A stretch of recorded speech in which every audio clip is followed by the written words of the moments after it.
myself in the Chamber, Greater Seattle Chinese Chamber of Commerce, and also I've been mentoring entrepreneur, professional, and student in the past, 25 years at Thur Business School and some university in China and as well as in the US. So in my side job, actually, I've been teaching a real estate MBA program in Thur Business School, UCAWA, Seattle University, Tsinghua University, and Shanghai University. So today, I'm really very happy to get everybody here to have this seminar. I want to thank. So it's not a 501c organization. It's established in September 2021 by co-founders like Chen, me, and me, Lani. So this organization's mission is to support Chinese Americans seeking public positions and serving in the state of Washington. As a non-partisan, independent political action committee, WACAP's goal is to aggregate financial resources and direct them in the support of Chinese Americans who are actively seeking public positions. We look for candidates who can serve the general public at large, while representing the voice and the interests of Chinese Americans. Yeah, so, and after the establishment, we got the support from the whole United Chinese Americans, a 501c free company based in Washington, D.C. And currently, I'm serving as the fundraising committee chair of the UCAWA. But tonight, first of all, thank you for the organizer, Lani, providing some great venue for us to hold this great event. And appreciate our Chinese political candidates spend the time. Your time is most valuable right now. You know, instead of knocking the door, you come here to meet with us. We appreciate that. Again, everybody, you know, your time, of course, you know, like Maggie said, money comes, right, in this country, you know, political, either money or vote. If we have none, we have none, right? So we want to encourage people to vote for our people, vote for people supporting our welfare. And so it's very honored to be here to support this forum. And our mission is to empower innovation and also support our community. And I assume tonight it's not only about politics. Actually, it's about like connection and participation. We want to make sure like Chinese American, like we have a voice and a seat at the table, and especially we can play a role in shaping the future of Washington. So I hope we can stay engaged by voting and volunteer to support candidates, and together we can make a strong community. Thank you. Working my way through university, getting my master's degrees, and actually at that time I worked 3 jobs and get through the CPA and then start working.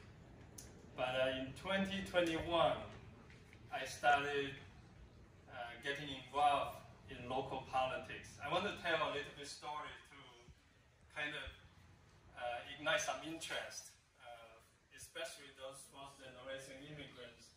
Usually people kind of like so busy working, professional lives, family, and because of the languages barrier, a lot of people kind of like shy away from politics. But I want to use my example to prove that if you are willing to try, success is possible. So just give me kind of a couple of minutes. So when I first started it in 2021, I was with the Housing Commission and volunteer at the Edmonds Chamber, the Rotary Clubs, and get to know the community. In 2021, when I first ran,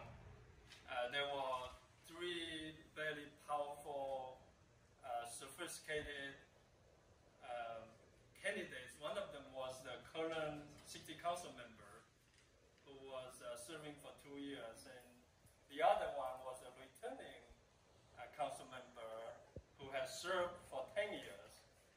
And then another one was an Air Force economic graduate and a local business owner. All of them are very powerful and very well connected. And then there was me who, with the last name Chen, and speak English with a heavy accent.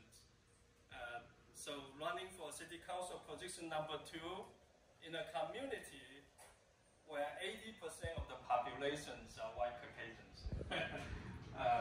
But I didn't back down. I worked hard.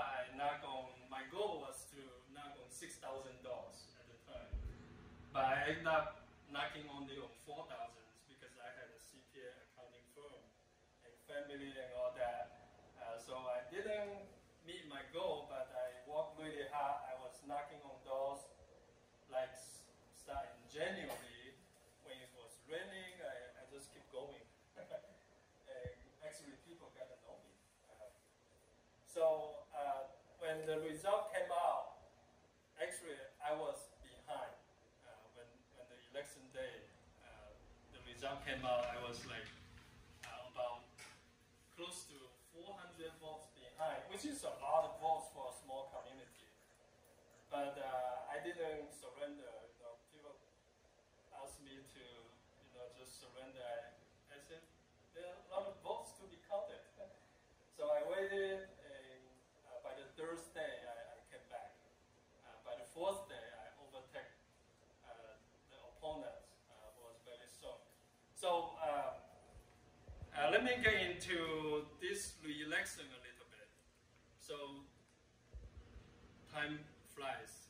4 years already. Now I'm running for re-election. And I did have an opponent to begin with, but she dropped out 3 weeks ago. But she didn't drop out early enough for her name to be withdrawn from the ballot. And of course, this opponent is very well-educated, very well-connected individuals, young professionals, with a last name that's a Western last name. So this will be an experiment for me to have a Chen last name on the ballot and a Western last name, because not many people know about it. So when the ballot show up, there will be two candidates to pick one, a candidate with a Chen and a candidate with a Western last name. So we'll see in a community that has 80% of white Caucasian voters, residents. So this would be an experiment. So what I like your help is I'm doing business as normal. I'm going out, doorbelling, connecting, meet and greet, hosting events. I'm asking people to donate because I'm getting my campaign signs out. I have my ad on my Edmonds News with all the endorsement. I have endorsement go all the way up to congressmen in the area, and I get a lot of support from many communities. So I'm still working hard, even though my opponent dropped out. But I'm not taking any changes, and I really appreciate your support. And I think my time is close, but if you like to talk to me, especially those young people who speak English with an accent, you still get a chance. Thanks, man. City Council, position number 7. So this is my first time running for public office. In fact, I never thought I would be running for public office, but it's a journey. There's a journey that brought me here, and I'm proud to run and to represent Asian Americans and to give our community a voice. I think it's very important nowadays for us to step up and just our face, as an Asian person in leadership is very powerful, is very important, and I urge you guys out there to consider running as well. So my background,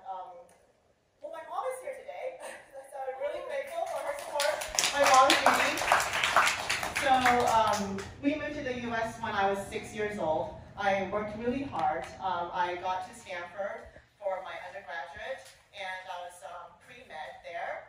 And I went back to, I grew up in Texas, so I went back to Texas for medical school at Baylor College of Medicine, and then did my family medicine residency training at UC Irvine. Right after residency, I opened up my own clinic and saw patients in Bellevue for 7 years. But after 7 years, I felt there was a deeper calling. I felt like there was something else I was meant to do with my life, and I wanted to find that. And I changed my career to the arts, and opening an art gallery in Bellevue, and also developing as an artist. And I saw how art can bring people together, bring the community together, represent different voices in our community. I think several of you have been to my art gallery here. I've held events for the Asian community. We've had Lunar New Year exhibitions. And, having the art gallery, I was able to volunteer a lot in our community on Mercer Island. So I started out volunteering in our school district. I have kids in the school district, and met a lot of parents. And, in fact, many people moved to Mercer Island because of the strength of our schools. So that's where I got my start in just, giving back to the community. And at the heart of public service is the will to serve. So I've had that will within me, since I was a family doctor. For, almost 20 years, I've been serving our community. As a family doctor, with the art gallery, bringing people together through art, and then now volunteering in our community, in our schools. And so I've been invited to be on the board of the Schools Foundation, the PTAs, the Reflections Art Program, also the Mercer Island the Mercer Island Fine Arts Advisory Council, and then later on branching out to the greater community. So like the Rotary Club, the Farmers Market, the Mercer Island Visual Arts League. I find myself just in many different pockets of our community on Mercer Island. And Mercer Island has a population of about 25,000 people. So it's a small community. And you see people at the QFC, at the Starbucks. And I feel a strong sense of belonging on Mercer Island because of all the time I spent volunteering in our community. And in fact, I see this candidacy for city council as an extension of what I've been doing for essentially the past 4 or 5 years, just giving of my time to our community, and now hoping to make more impact at the city level. So I really appreciate this opportunity. It's been quite a journey because, as I said, this is my first time running, and things out there politically is unpredictable. It can get nasty. People tell me you have to have thick skin to be in this, and there's going to be a target on your back, and but I feel like I'm getting stronger, and I need to become stronger in order to represent our voices. So it's very, very important to me, and I really appreciate all the support from our community. So I've been endorsed. Thank you to Xiaoyuan, endorsed by the Seattle Chinese Radio, and also we have 4 sitting city council members who have endorsed me, and I have 5 past mayors from Mercer Island who have endorsed me, a number of current and elected officials on the school board, 7 planning commissioners, and all these people have endorsed me. And people ask me, why are they endorsing you? And I feel like because they see me. They see me out in the community, everywhere in our community.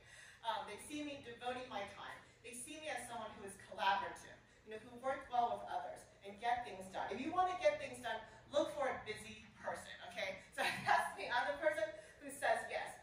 Just like, when we were looking for candidates to run for city council. In fact, I was one of the people also trying to find someone to run. And we were, there's me and then 2 other moms, parent volunteers, just trying to convince someone to run. And then he turns to us and say, wait, why aren't you guys running? One of you should be running. And so it landed on me. And because I feel like it's very important for our community, to have a choice of candidates. If there's only one candidate running, you don't have a choice, right? So we have a democracy here in the United States, and you need to have a choice of candidates. So it's very important to me that someone step up, and I became the person who stepped up, for our community. So what I'm passionate about on Mercer Island is a closer partnership between our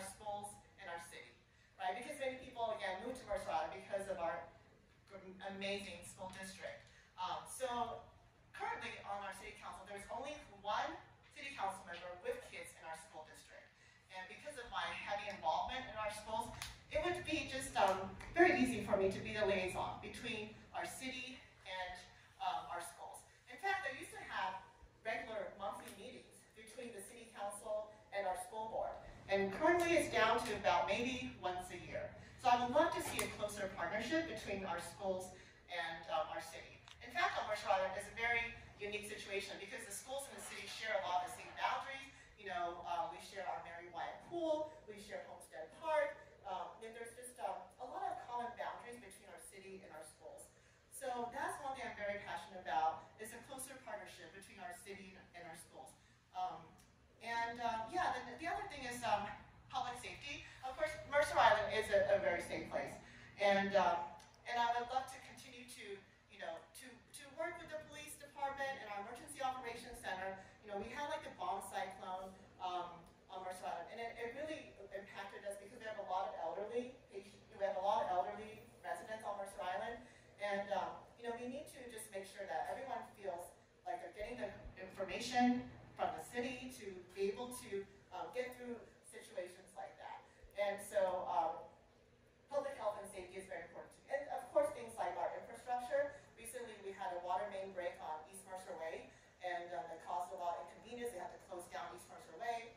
So just making sure that we maintain our infrastructure. So currently, for every water pipe that breaks down, the city replaces 4 proactively. So I would, you know, so we had to keep up with that pace and maybe, in fact, even try to accelerate it. It's just basically, you know, water, electricity, something like it's a basic necessity for our residents. So yeah, so public safety, public health, the schools, supporting our schools, and also our seniors. We have a lot of seniors on Mercer Island.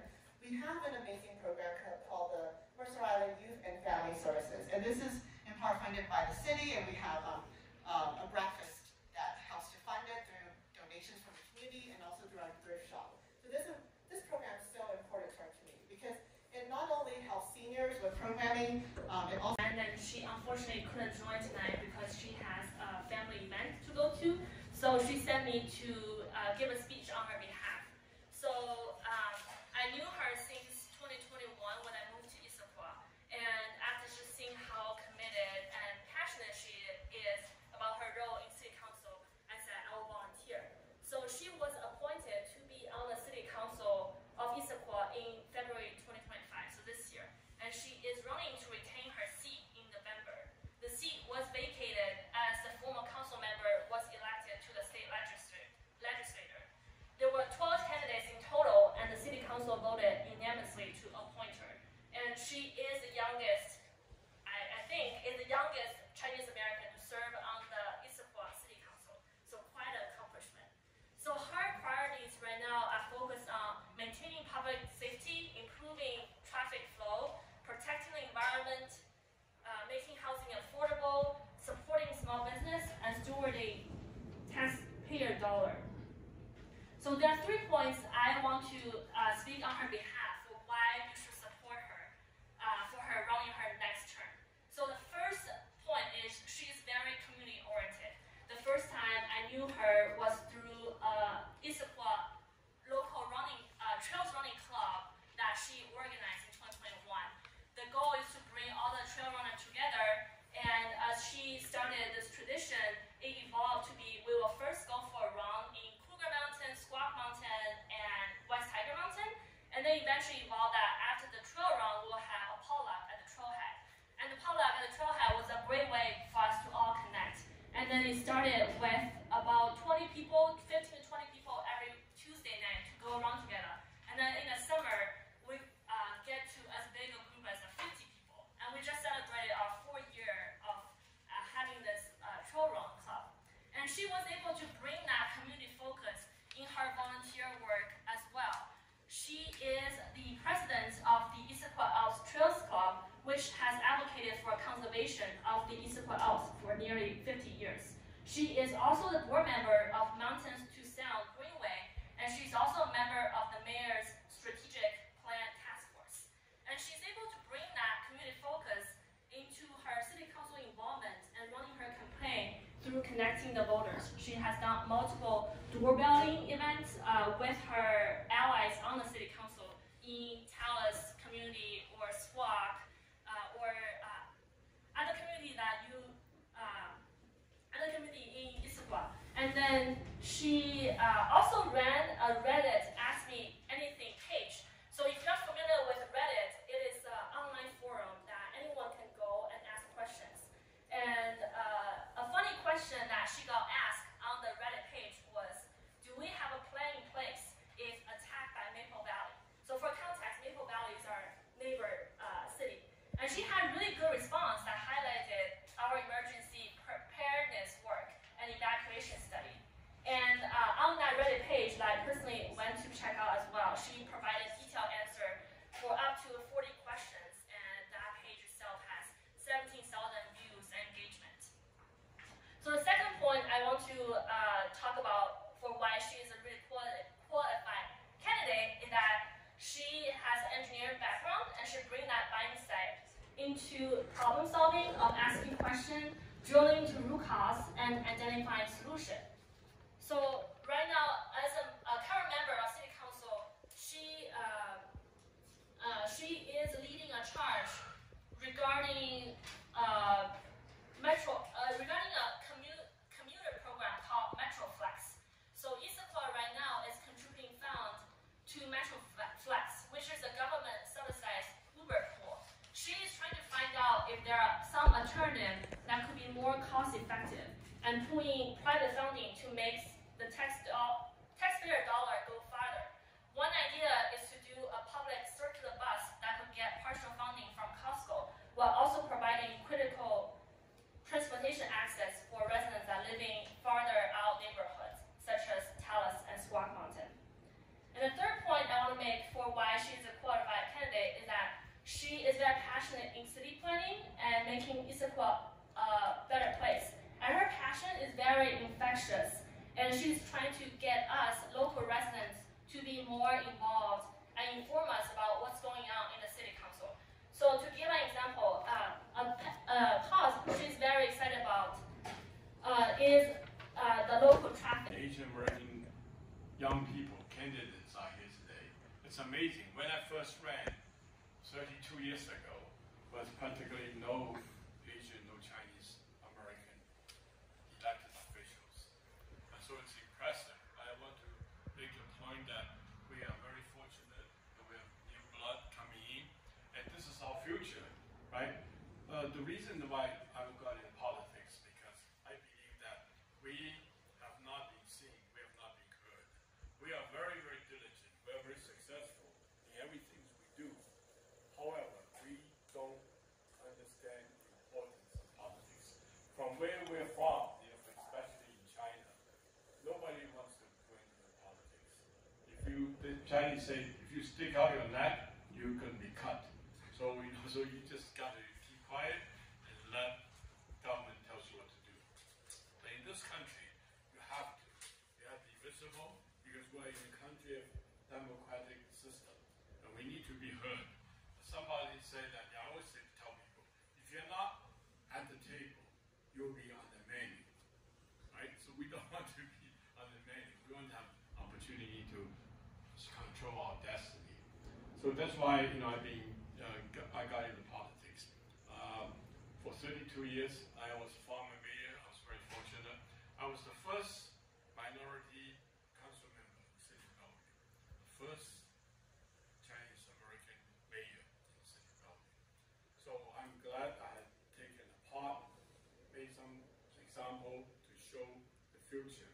And I think we were getting there. But that's not enough. We have to do more. So I want to just tell you a little about my story, because you know what I've done, in the last 32 years. When I first came to Bellevue to live, it's 1967. That's even further back. In those days, Bellevue is a small bedroom community.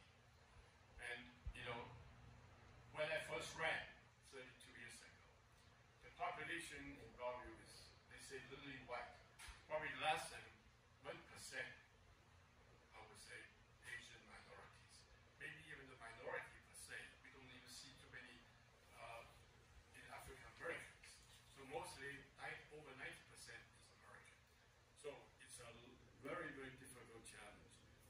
would say that the reason I got into politics because I want to let you know that people don't know.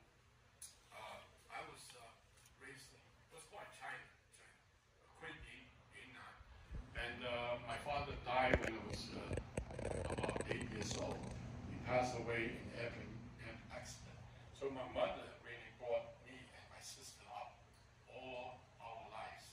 So in 1949, we went to Hong Kong, and we were actually raised strictly by my, widow mother.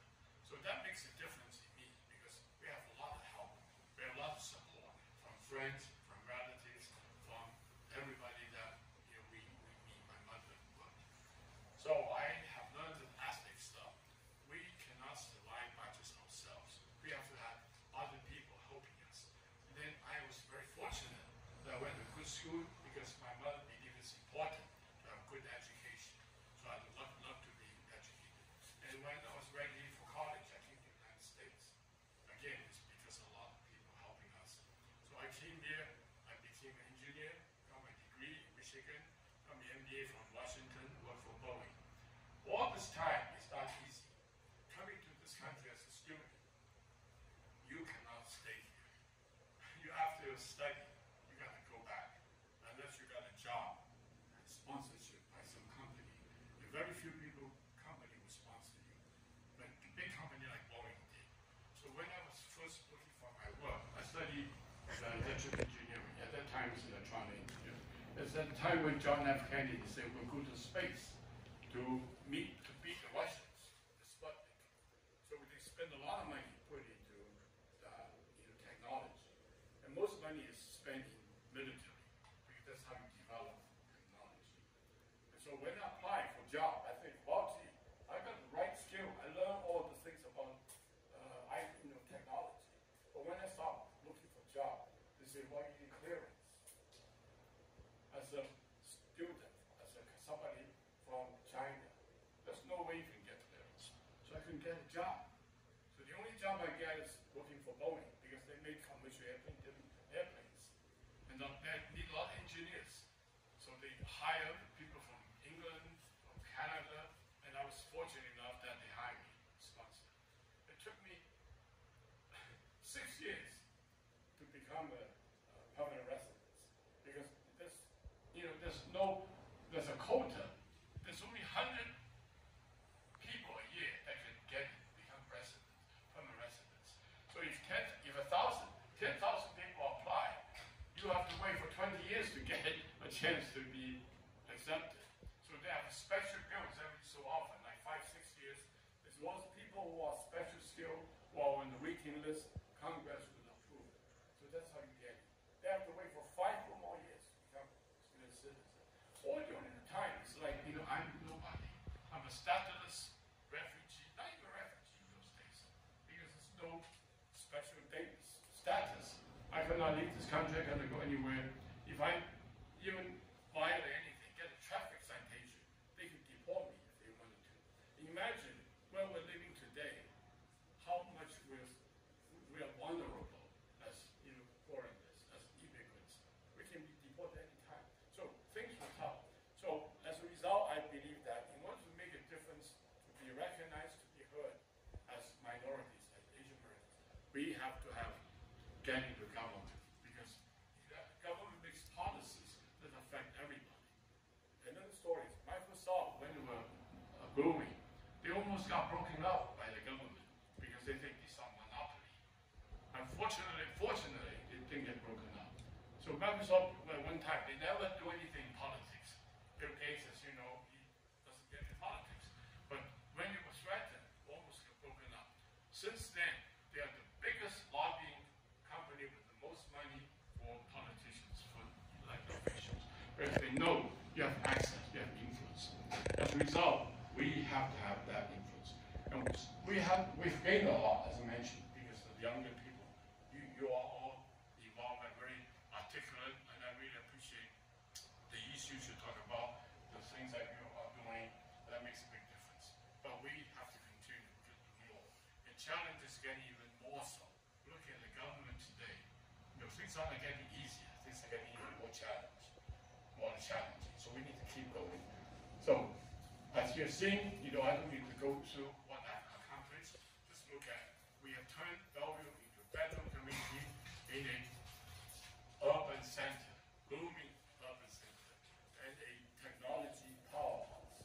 We need to keep that going. We need to continue to make it happen. With the political system we have today, it's very tenuous, very challenging. We can lose that overnight. So we need to stay there. We need to represent our perspective.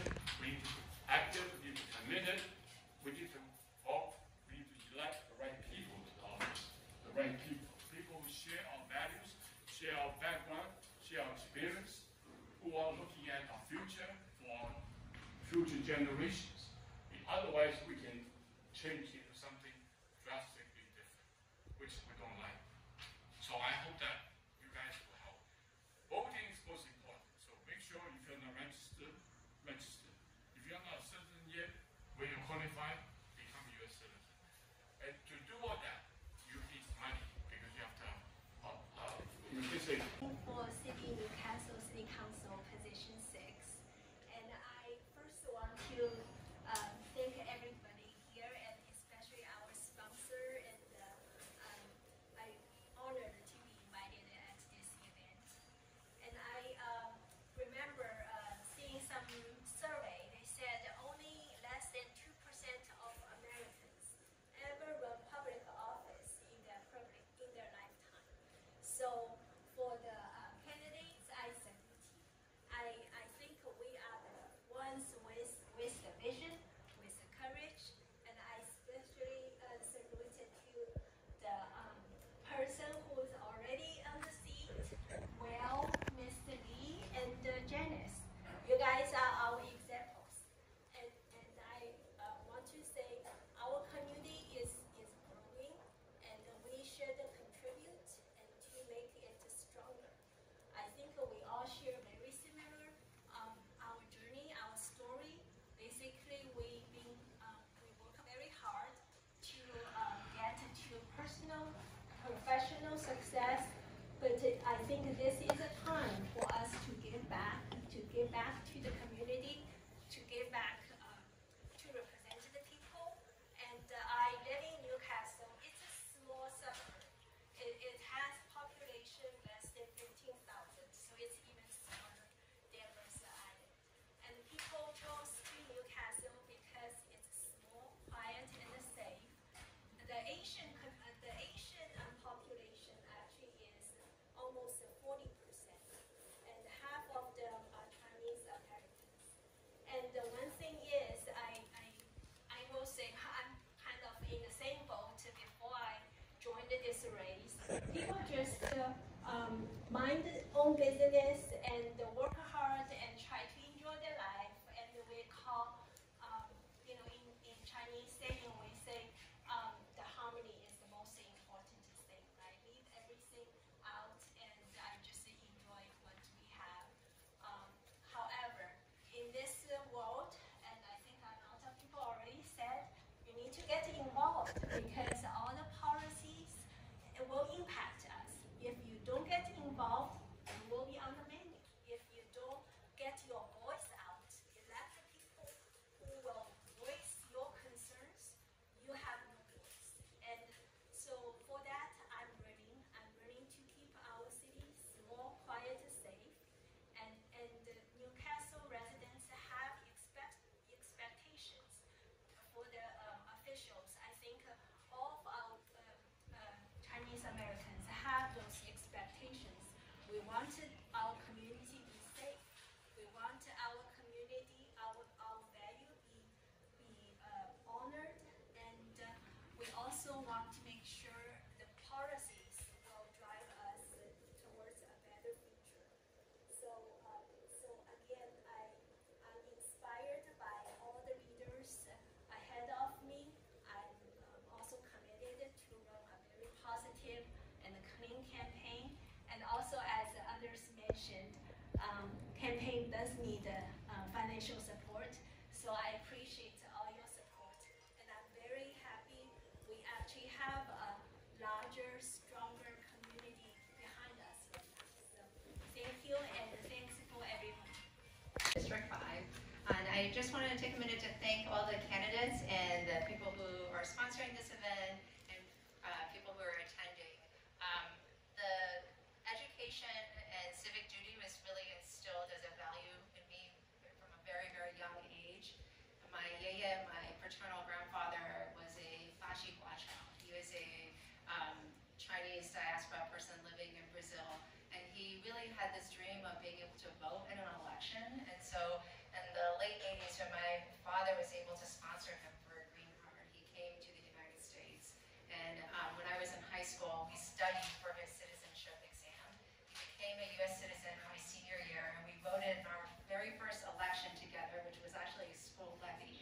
And I think he would be really thrilled to see an event like this with Asian American candidates, people who are very interested in participating and voting and supporting candidates. So thank you very much for this opportunity. To be honest, I'm a lot more comfortable in spreadsheets than giving speeches, so I'm going to try to do my best here. I am a current Seattle Public School parent. I'm a career finance professional, and I am actually a former school board director.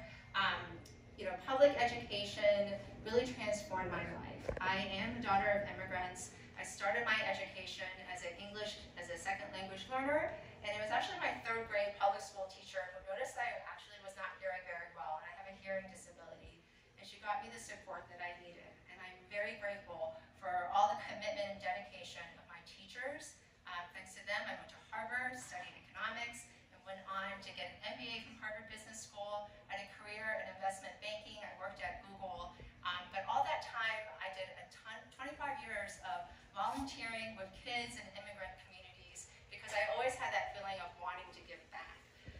More recently, I've served as a PTA president on the Superintendent's Parent Advisory Council.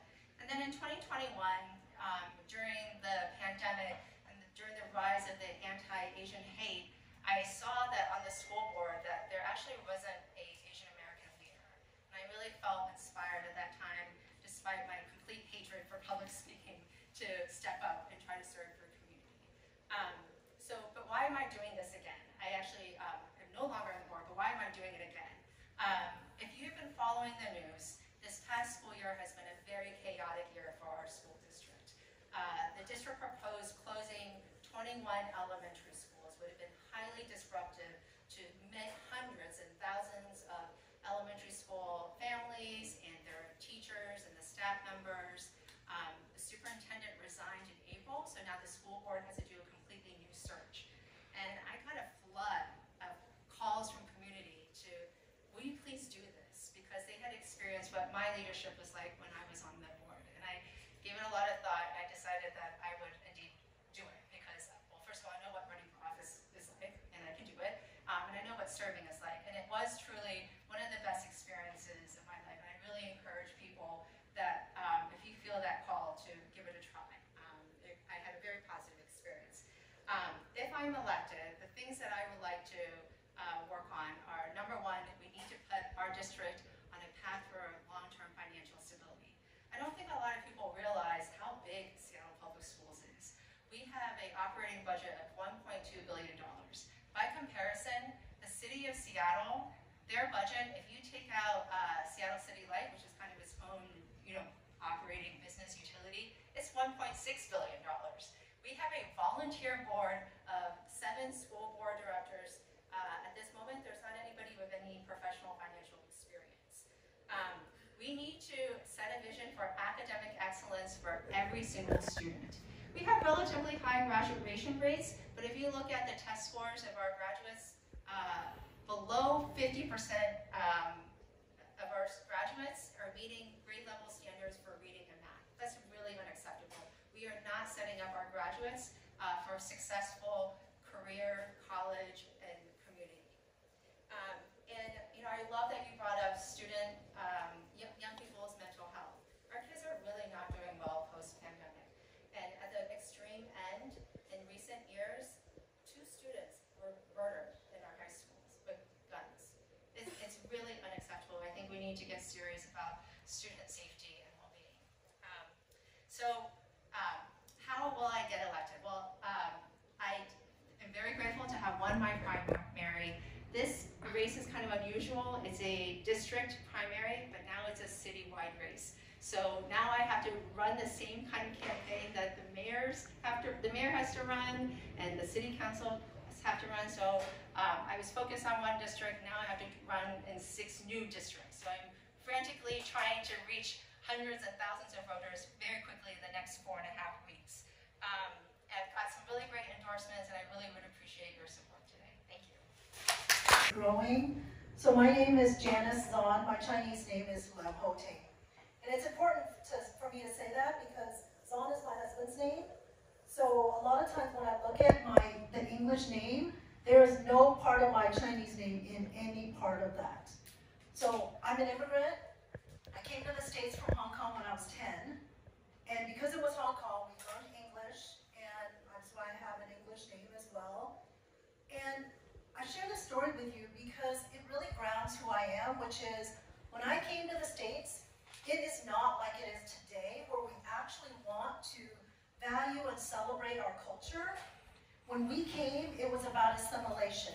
Speak English as good as possible. Don't bring your funny-looking, smelly food to school because you will get picked on.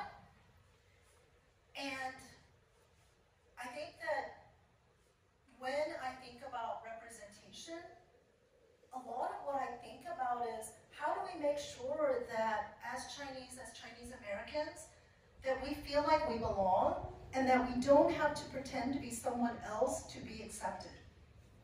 And I say that because including the Bellevue City Council for 7 years and then almost a year now in the state legislature, one of my biggest goals is to show up in community because I believe you can't represent a community unless you show up and understand what people are thinking about. Especially the ones where, my upbringing was very much, actually it's very similar to what Conrad talked about. Keep your head down, because if you don't, you will get yelled at, you will get laughed at. I grew up in a culture where it was very much about the negative part, and if things don't go well, it's on you. And so success was always really important. And yet, here's the other thing that I realized. I'm a structural engineer by training, triple dog from the University of Washington. I have a structural master's and a degree in public administration. But I will say this, when we talk about our community, we are seen as the workers and not the leaders. In the United States, if I talk to people that serve in office that are white, here's what they say to me. Oh, people had to ask me 7 times to run for office before I run. Do you know how many times people ask me to run? 0. Because people like us do not get asked to run for office because we are not seen as leaders. So when I finally got my voice in the state legislature this year, I saw that we were again going to do the Chinese Exclusion Act walk. So for the first time in the legislature, we have a resolution that acknowledged the Chinese Exclusion Act and how we were chased out of Seattle and Tacoma over 100 years ago. That matters.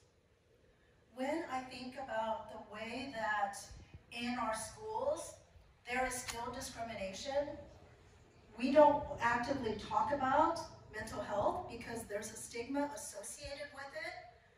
I saw with my daughters, who are now 24 and 27, that because they were Chinese, actually, my husband is American. So my oldest daughter looks like me, and my youngest daughter looks like my husband. The older one, she hates math. However, the teachers always thought, oh, you must be good at math, you're Chinese. And I say that because there is so much bias and stigma associated with who we are just by what we look like.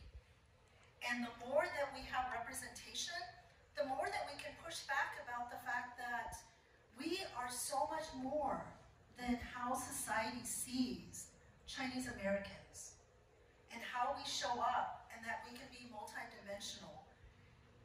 We have another Chinese that's in the state legislature. Mia Gregerson is Taiwanese, she was adopted, and I am the second. When we look at how we make sure or heard, that's what it's about. You know, when I heard about what was happening in Texas, where people that look like us are not allowed to own property. I'm an engineer. I'm part of the Chinese Institute of Engineers. We've been talking a lot about the fact that Chinese scientists, we are not sure we're loyal enough. We may be spies for China. So the more that we have a space, the more that we can push back against this message that we alone, because we have Chinese heritage, we are seen as spies, but not if you were born in Russia. So why us? Because we, for a long time, have accepted that if we just keep our head down and we work hard, we will be seen and recognized for our efforts.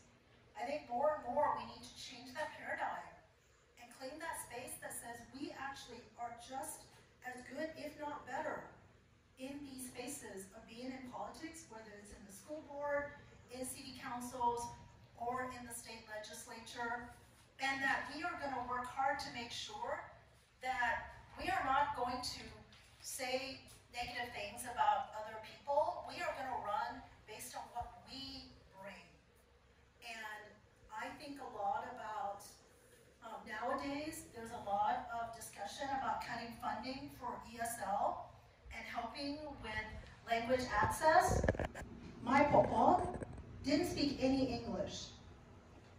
Thank goodness the last couple of years when she needed help, that Tunein nursing home was available, because if we don't make sure that we have resources for our community, we will be stuck in places that aren't built for us, that don't have the language access for us.